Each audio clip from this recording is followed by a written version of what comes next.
Reality. I'm your host for today, Fauzi Mesmar. And I'm Ram Ismail, and I have just woken up. And if Osama Dorius was here, he'll probably sound a bit like he's just woken up because he got a bit of a sore throat, isn't he? He does have a bit of a sore throat. I hope he's doing well. I know he's gotten he tested positive for COVID after the game developers conference last week. Yeah. I checked in on him Um, today and he said he's feeling okay. It seems like it's a mild case, but yeah, his throat is a bit yeah, hoarse, so he can't really speak on a mic. mild for COVID is still pretty strong. Oh, yeah. I learned that with aviation. Yeah. Is that the word mild does not mean what we think we mean. The word light means what we think mild means. The word Okay. mild means what we think moderate means. And the word moderate is what we think terrible means, or the other way around. So everything is one step further. I blame Nando's. Nando's for because Yeah. it Spicy food. disassociated what mild means to me.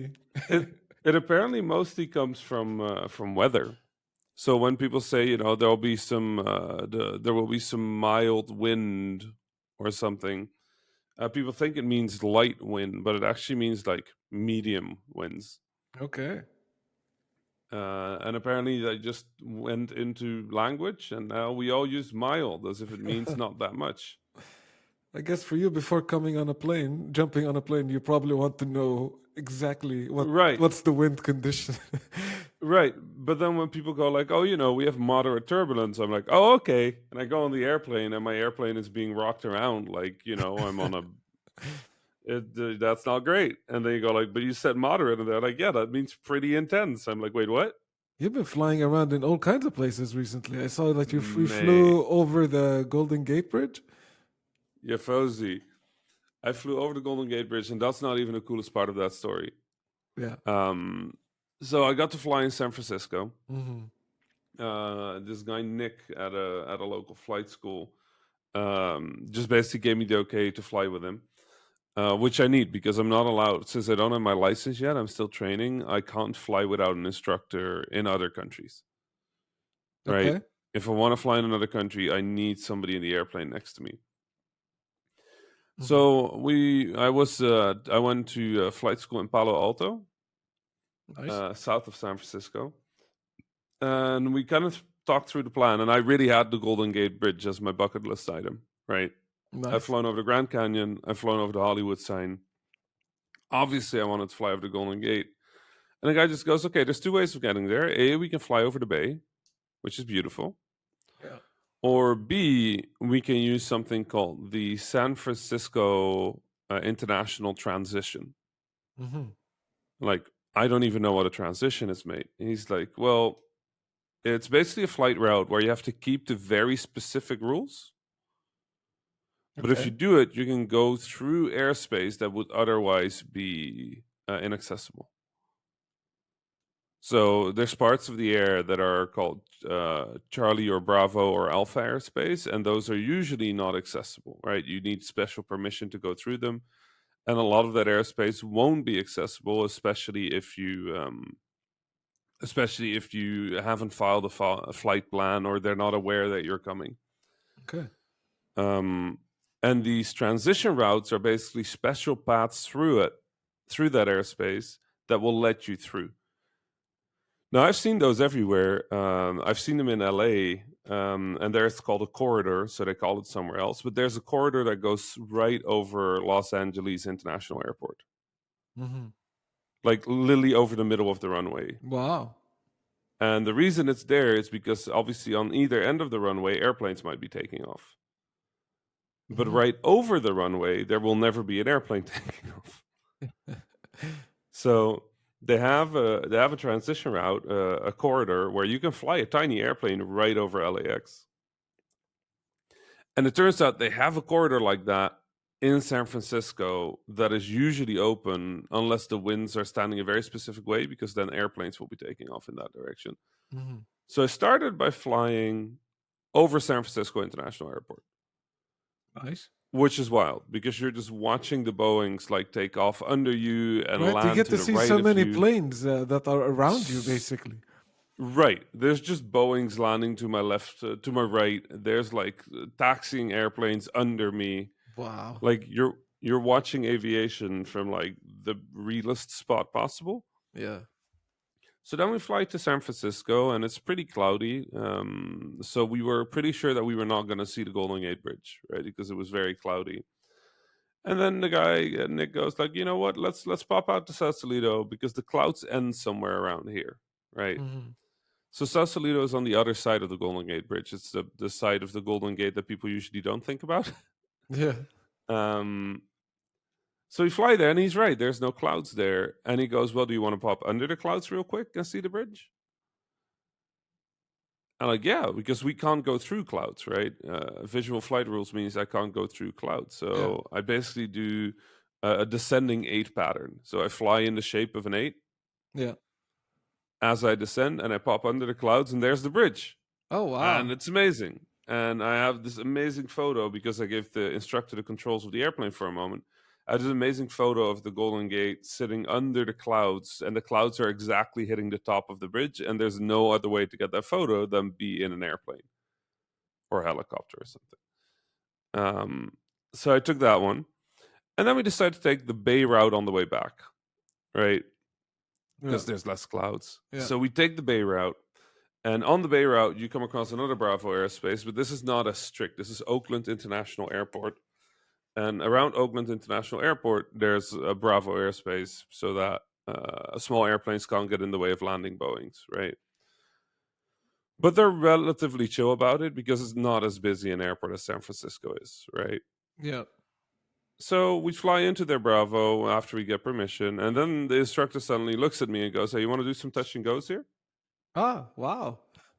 I have never considered that you could ask a big international airport to do touch and goes. Yeah. So I go like, "Yeah, can I?" He's like, "Yeah, we'll ask." So he goes on the radio and he goes like, "Hey, is it okay if we do a few touch and goes?" And they just go like, "Yep, runway 28 right. You're cleared for the option." And I'm like, Oh, they have a couple of runways to spare. I did expect like, So yeah, they have three runways, right? 28 right, 28 left. Those two are in parallel. There's maybe 500 feet between them, Mhm. right? And then they have 30, which is a larger runway, which is a little bit further out in the distance, a little bit further away. Um, so we get 28 right. So it turns out two things are really cool about the 28 runways. 28 means that the runway is basically positioned mostly westbound. Now, Oakland is directly to the east of San Francisco, Mhm. which means that if you take off from 28, you're taking off right towards San Francisco. Just Big- the city and on the horizon in front of you. That's It's cool. You beautiful. get It amazing is views of the city then. gorgeous. So I come in for my first landing and I was like, "Is that San Francisco? Oh my God, that's San Francisco." He's like, "Yep, that's San Francisco." I'm like, "Wow." So I'm just landing. I'm half paying attention to what is happening. I land the airplane well. I pay enough attention.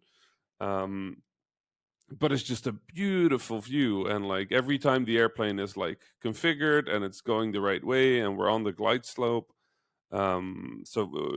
We're coming in properly. They have these big lights to the left of the runway that maybe if you've ever flown airplanes, you've seen them.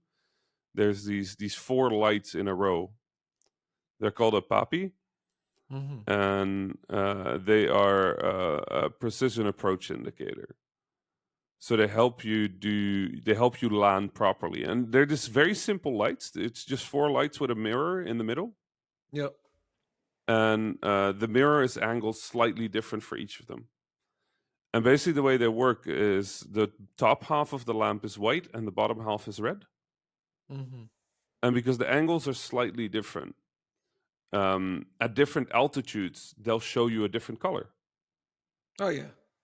So they're angled in such a way that if you're too high for the perfect light slope, they'll all be white. And if you're too low, they'll all be red. I remember my pilot friend showed me this, and I thought to myself, it I think life is more complicated than it actually is. It seems like Right. such a simple mechanism that has such an incredible impact. Right. Because the rule is if you've got two white and two red, you're coming in right. Yeah.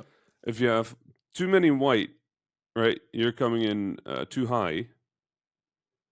And if you've got too many red, you're coming in too low. Yeah. So I have my poppy perfect, right? Two white, two red, San Francisco in the distance.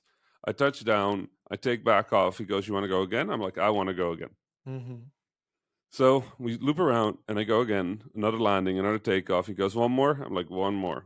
And as I'm flying base, which is basically in the opposite direction of the runway to get ready for another, like, I'm going to turn back and then land again. A Boeing comes on the radio, a 737, and goes, Wow. "Hey, we're coming in for landing." And Oakland just goes, "Yep, oh wait, 28 left." Now I'm landing on 28 right, and there's 500 feet between these runways or something, right? Mm-hmm. And I now know that there's a massive Boeing coming our way, and I'm slow. This Boeing is going to be there in a minute, and I still have like a minute and a half of base left to fly. So as I'm coming in, I see this massive airplane, enormous, My God, I'll be coming spitting straight at me. buckets. It's That'll be the literally part where coming I'm like like, that part will be like, Ashhadu la ilaha illallah. so this Boeing is coming pretty much straight at me. Um, and then obviously, I'm still flying base, so I still have to make my turn. And my instructor goes like, "Hey, take this turn a little wide, a little steep, okay? Because we don't want to be near where the Boeing is." Because it turns out that the engines of a Boeing create really powerful ripples in the air, something called wake turbulence. Yeah. And if your airplane, your tiny Cessna, hits the wake turbulence of a Boeing 737, you're not going to have a good time. So the instructor basically says, "Okay, we're going to land very late on this runway. We're going to stay as high as possible because as soon as the Boeing hits the ground, they're going to use their inverters Yeah. and the wake turbulence will limit." So we're going to go over where the wake turbulence is. The wind was also slightly our way, so it was pointing the wake turbulence at us. So we have to land very late. So there's a very large part where I'm going to have to fly slow, Mhm. which is, it's a complicated task. So it's also a different approach. It's all a little complicated. But I watched this Boeing, this massive airplane, just sat down on the runway to my left. And I continue my approach. And then the best thing that has ever happened happens to me. The terminal is to the right of my runway. The Boeing landed to the left of my runway. The only way for the Boeing to get to the terminal is across my runway. Mm. So the Boeing basically goes, clearing runway 28 left, requesting taxi. And the tower goes, "Okay, you can taxi cross runway 28 right after the Cessna,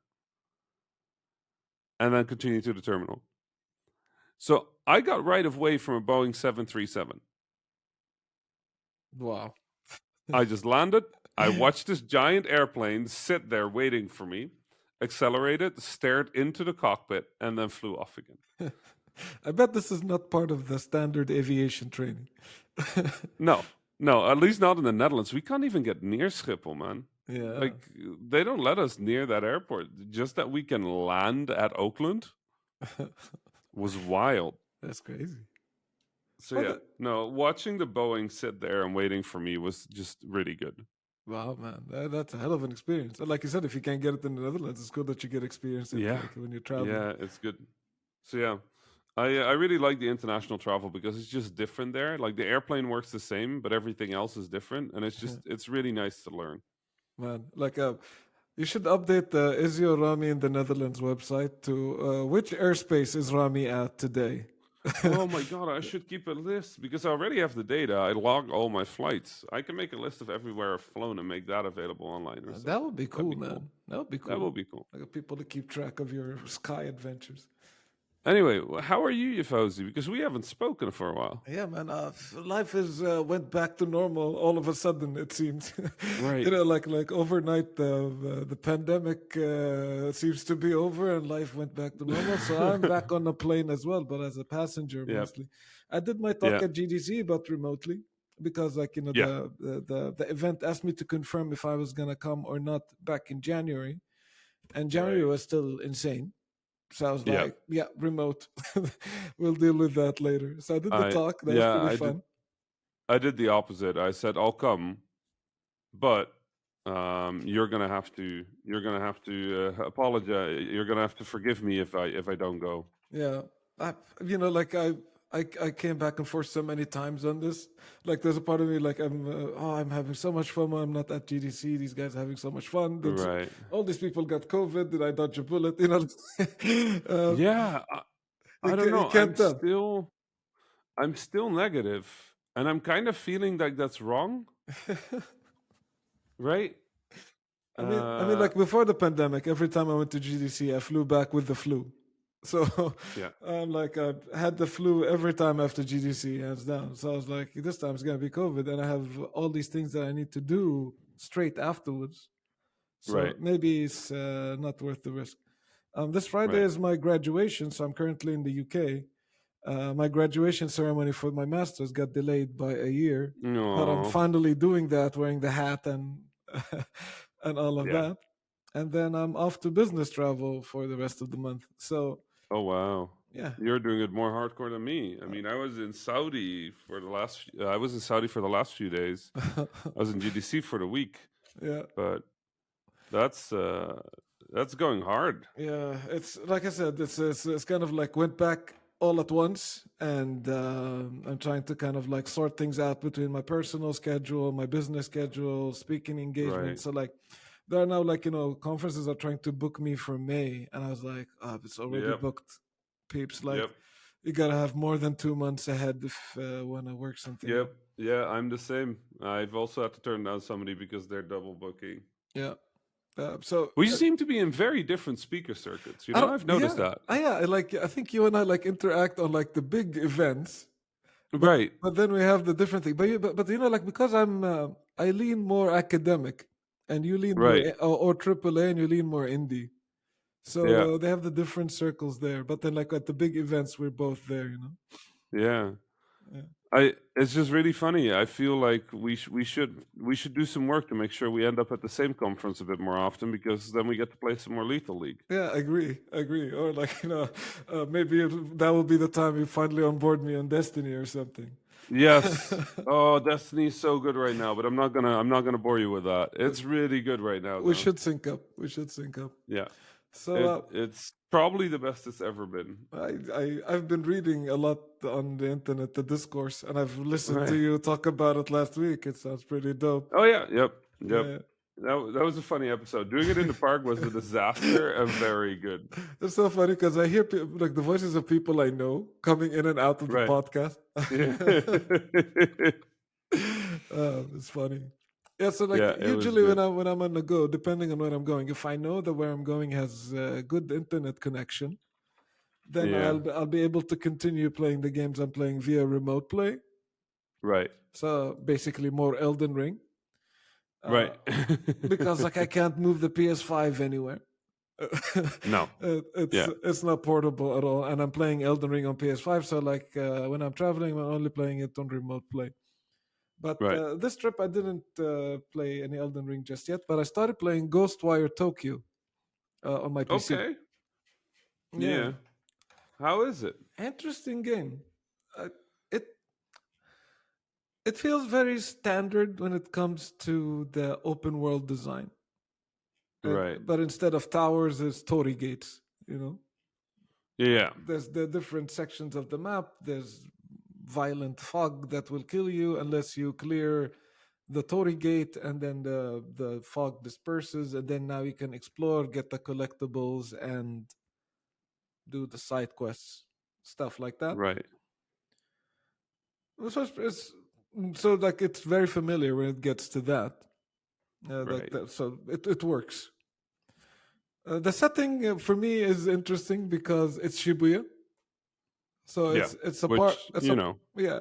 I lived in Akasaka, so it's like a 25-minute walk from. Okay, it could be a bit more, maybe like half an hour walk to Shibuya. But like I used to be in Shibuya a lot, so I know the area quite well.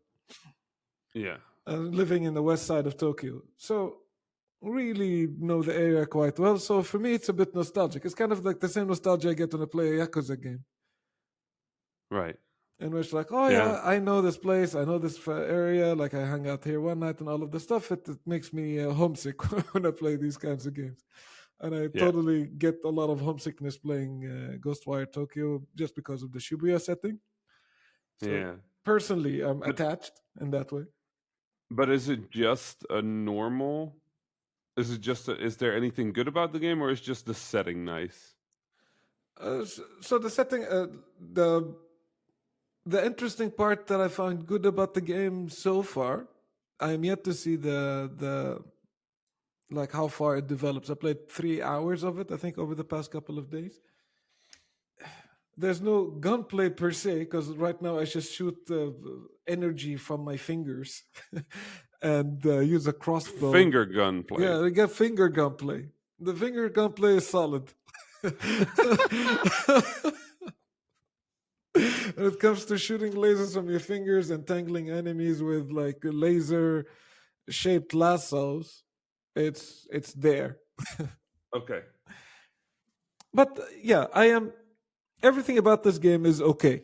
I am yet to Okay. see anything that like, and I think coming out of off of Elden Ring, it feels like a big change from exceptional Right. to just okay. I've been told one thing, and I would like to know if you agree with it. I've been told that they handle consumables in a very specific and interesting way. Do you know anything about that? Consumables in a specific way. Not that I can think about immediately. All Like right. I've remembered some of the collectibles and all of that. Yeah, The because somebody said that this game solves the potion issue, which okay. that's a big claim, you know? Yeah, yeah. I'm not sure what it is Uh, exactly. Maybe I need to play a bit more to focus on that. yeah. I was like playing Yeah, like no, or maybe it comes later. It sounds like you're near the start of the game, yeah, but very early. it went on my okay, I'm gonna play this because of that. Mm-hmm. Yeah, now I want to pay attention to it because like after Right. like I played the one session and I was kind of like the story is a bit all over the place and like I'm trying to see something new, but it's not that fresh for me. Right, So like right, after right, that right, first right. session, I was like, am I gonna play more of this or not? But When you now, can also play Elden Ring. yes, especially when there's so much more Elden Ring to play. I've only 60 Right. hours in, and Yeah, there's no, so that's barely anything. That's like me and Destiny saying I've only played 60 hours. there's so much more to go. So yeah, exactly.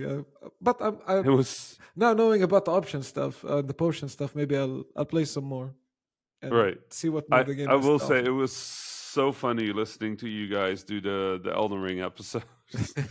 I heard your commentary. Well, the thing is, like, I think I did it on purpose because like, like Rami's not here, and we both played Elden Ring, so maybe we'll spare him and not pour Yeah, into no, that. you were very explicit about it. You were like, Like, Rami ain't here, let's talk about Elden Ring. So I expected, okay, let's listen to like 15 minutes of Elden Ring. And they went for 2.5 episodes.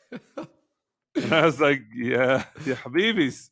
yeah, in everyone's defense, this is probably one of the biggest releases of the year, so I mean, it it, is. it could Bas get its Yani, could get its fair share. you know. At some point there's been enough Elden Ring, you know? I mean, like we spoke about Game Pass almost every episode. Here we go again. We do it again. Actually, Hey, what did you I think? What I did you wanted think? to ask you pretty much I think the same question. What did you think of the Sony pass? Yeah, no, I mean, it's we knew it was gonna come in a little less exciting than Game Pass. Hmm.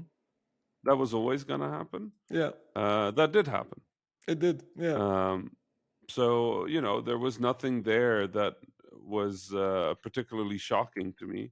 yeah, Um, I will say I had hoped that it would have been the reasoning that Jim Ryan gave in an interview that it would harm income too much to not add Sony Interactive Studios games to it yeah, is exactly the reasoning that people are not gonna like, yeah, which is that the program ain't gonna earn enough to make up for. Like, have you seen what Game Pass? Like, they bought Activision Blizzard yeah, off of Game Pass money. You'll be fine with Game Pass money, but it shows that disconnect that especially high up Sony leadership seems to have. Mm. Um, and then obviously, as soon as you hit Herman, it kind of like it works from there down. Yeah. But it's clear that above that, the it's still a very old fashioned sort of company. It thinks, well, we do sales well, so let's keep doing sales. Yeah. That's a bit of a shame. Yeah. That my the tiered approach I also found a bit confusing, and it's not something I enjoy as a consumer. Go like, oh, so which one should I get? The Plus Supreme, the Yeah, the ultimate. Essentials, Ultimate. Like there's so many different names, and each one of them gets something extra. But as extra as it gets, I think it's still like the offering from the Game Pass is so superior. Yeah, because they include new stuff. Yeah. I mean, like if I have both consoles, I will play the Sony exclusives on the PS5 Yep, and everything else on the Xbox. yep, Because why wouldn't I? yeah. Because the other thing costs money. Yeah. Yeah. Speaking of opinions, Mm. what did you think of the showcases? Sorry, of the award winners, because our Habibi Osama Yeah. hosted the GDC awards, which I heard he did an it, amazing job. I want to see it, videos of that if I can. it was both beautiful and terrible. It was beautiful in that he looked great. He did such a good job.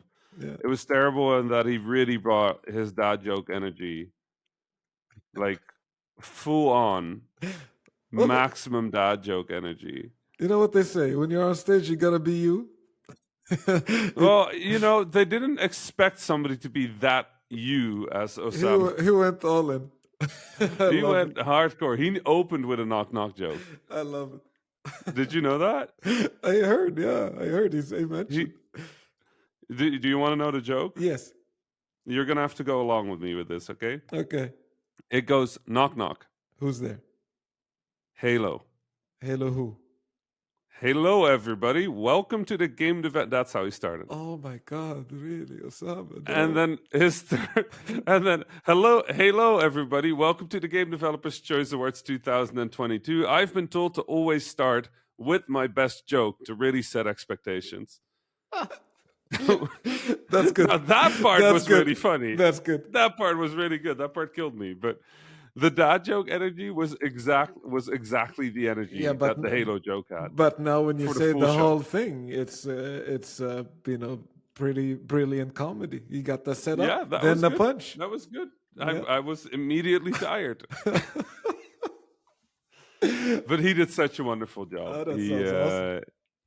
I was watching the Twitch chat and I was watching like response, and people were just really, really enjoying it was a little cringe, but it was cringe in that way where you own it, and then cringe suddenly becomes cool. That good old Habibi cringe is It's like, and he had really good transitions. nice. So Osama brought his best Osama, Yeah, and he looked good. nice. Yeah, I saw the Like, pictures with the red cap and the red shoes. yep. No, Dashing. everything was there. That's awesome. Ha- Very handsome on that stage. Just terrible jokes. Just really, it was every time he got. Osama has that superpower of going from like really, really punny to like very sincere in like a sentence, Yeah. and he did that, Well, and that was really beautiful. So well, that's our Habibi right there. Yeah, I'm so proud. that's our Habibi. So Yeah, proud. I think same. it's the biggest FOMO I had in missing GDC is Yep. that I couldn't be there for him during that moment. I normally don't even go to the award ceremony anymore because Yeah. it's just it's unless I go to support somebody, it's not really worth going to for me. Yeah, which is every year for you because you must have Right. somebody every year. Well, yeah. Usually, I end up in the VIP section, which is nice. But it's the kind of thing where you think about it and you're like, well, you know, unless I'm gonna end up there to support a friend, Yeah, I would rather watch awards from my phone yeah. because I get to actually like do something in the meanwhile. um, Lots of good games won though. Inscription, oh, Unpacking. Hey, Mini and Motorways even won the audience choice. right, And did you see that that they agreed with our ratings very much? You didn't know to Yeah. need to go to the GDC award. You could just listen to the Just Habibis. listen to the Habibis. Get the scoop right here. Yep, yep. We're months ahead, months ahead. But it's good to know that our finger is on the pulse of the industry. I mean, We like didn't do anything weird. at this point, thank God, you know. Yeah. after all, We probably should. after all this time in the industry, if our pulse is not on, that we're doing something wrong. Well, that's true. No, our pulse is also not different. Yeah. Because sometimes that happens where you look at it and you're like, okay, it's a little different now. But no, we pretty much like, when you ask the indies to rate the indie games, you get the games that we thought were very good. And when you ask the triple A's to rate the triple A games, you get the games we think are very good. Exactly. So that's nice. Yeah, watching Inscription win was really nice. I was getting really worried for Unpacking, and then they won a bunch of awards as well. Yeah. So that was really lovely. I've because we don't have too much time left. Yeah. It's going to be a short one today. Mm. I just wanted to add real quick. I've been playing Kirby. How is that? You know what? It's good. Okay. It has that Nintendo quality of we made something work that really shouldn't work. I love that so much. 3D Kirby really shouldn't work, and it hardcore works here. Oh my God. I love all Kirby games normally. Right. They're like No, my it's- safe place. So I It can't wait is till I start this one. Very good. Nice. Very good. It immediately feels right. And one thing they could fix with the 3D is that you can't really fly over the level all that much. Yeah. Because they kind of lock the camera a little, not I see. entirely, but enough that it's hard to just fly over. That's good. I mean, they need to constrain that mechanic a bit. Yep, and they did, and it works really, really well. Is it open world? Mate. It's open world. It's pretty linear so far, but it feels like there's lots of space to play around in. Nice. Yep. I'm looking forward to play that. Yeah. Anyway, we got to wrap this up because I think we both have meetings right after this. We both have things to do immediately after. Yeah. Rami is getting busy again, but at least now we have more chances of meeting up in real life. So there's that silver lining. And one more thing we need to really quickly touch on before our 4 minutes are up. Yeah. By this time this episode comes out, it's going to be Ramadan. It's Ramadan. It's like Ramadan in 2 days. Just like we said last year. You blink and it's back again. It's back. It's back. We only did 4 episodes of the Habibis between last time we mentioned Ramadan and now. There you go. Little did we know, Ramadan just came back. It's back. Ramadan Kareem, everybody. Yep. If you're listening to this, Ramadan Kareem, we actually still haven't really set up anything for Ramadan. We need to probably look at that. I wonder if we can do suhoor bites. I'd probably not have the time, but maybe something less work intensive. We'll try and figure something out. We'll figure something out. Yeah. Inshallah. Yeah. Ramadan Kareem, everybody. Thank you always Ramadan Kareem. for joining us. And on behalf listening. of Osama, Ramadan Kareem. And you know what? I'm going to see if I can get an audio clip of him. And if I can't get an audio clip of him, I'm going to edit it in right here. Yeah. Okay, there we go. Cool. Good. Awesome. Ramadan Kareem, everybody. Thank you for joining Ramadan us. Kareem. This was this week's episode of the Habibis. Join us next week for more, but for the time being, salam. Salam. Wait, I need to start the music. Oh no. I'm good at this. Very good at this. I'm practiced. We've only been doing this for more than a year now. Okay, خلاص. Salam. Salam.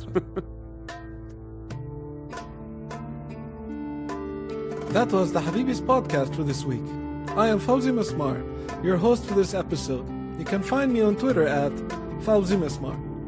My fellow Habibis were Osama Dorias, who you can find on Twitter at Osama Dorias, and Rami Ismail, who you can find on Twitter at THA_Rami. Send us your questions, stories, and suggestions via info@thehabibis.com. Intro and outro music was provided by Malik Zubayla, and the logo was provided by Ibrahim Hamdi. The Habibis is a weekly podcast about 3 game developers drinking good Arab tea, with new episodes launching every Friday, inshallah. If you enjoyed the show, don't forget to subscribe to your favorite podcasting service, or check out thehabibis.com for more information. Thank you for listening. Salam.